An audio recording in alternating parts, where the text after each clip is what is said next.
For those of you listening to the audio version of this recording, you are not aware of the powerful and perhaps annoying visual that you are being deprived of right now, which is one of the more obnoxious bright red Christmas shirts that you could imagine. And for those of you watching this video on YouTube, you have my deepest apologies. This is a quick holiday update that I want to share with you and your loved ones. First, I want to wish you all a very Merry Christmas or Happy Holidays in however you choose to commemorate the season.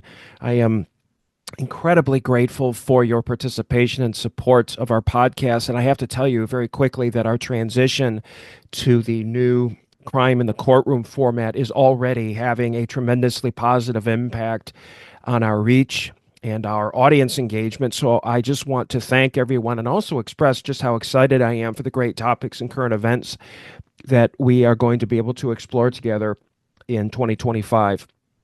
Part of the holiday experience, however, especially for those of us that have children, particularly younger children, up to, I would say, about the age of 18, but this certainly applies to the raising and mentoring of any young person, is thinking about their safety, their physical safety, their safety as they are driving on our public roads, their safety as they go to the movies or hang out with their friends or when they go to the shopping mall or to their favorite stores to do some shopping for gifts or just to be out and about enjoying the spirit of the season.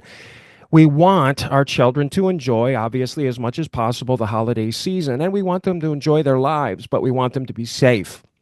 And as part of my holiday update, most likely my last for 2024, although this update was a bit of a last second decision in some ways because this is a subject that has been on my mind as a father, and I wanted to share it with you.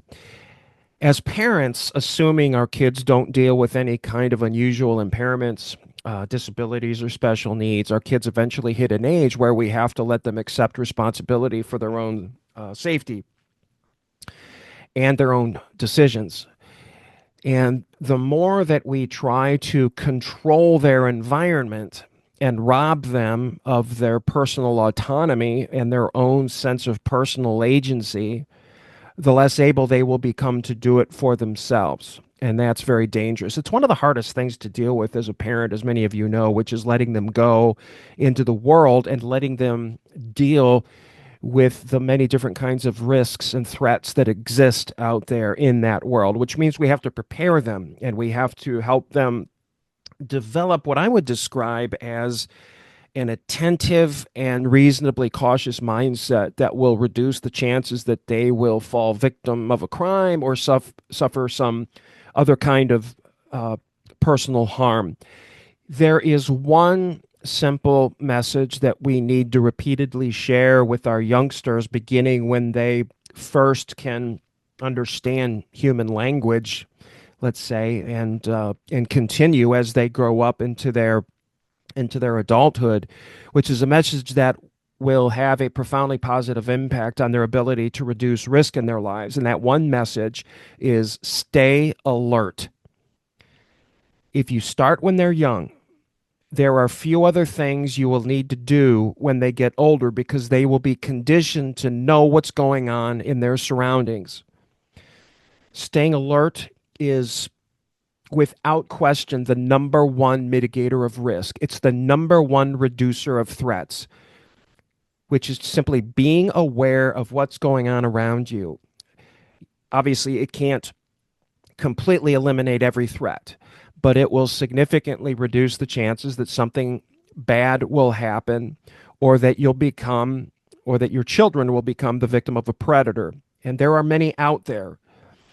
So it is important, as I said earlier, that we enjoy our lives, that we celebrate the holiday season and the other seasons that are important to us because it really, particularly the holiday seasons around Christmas time, is really a magical time that brings us together in so many different ways.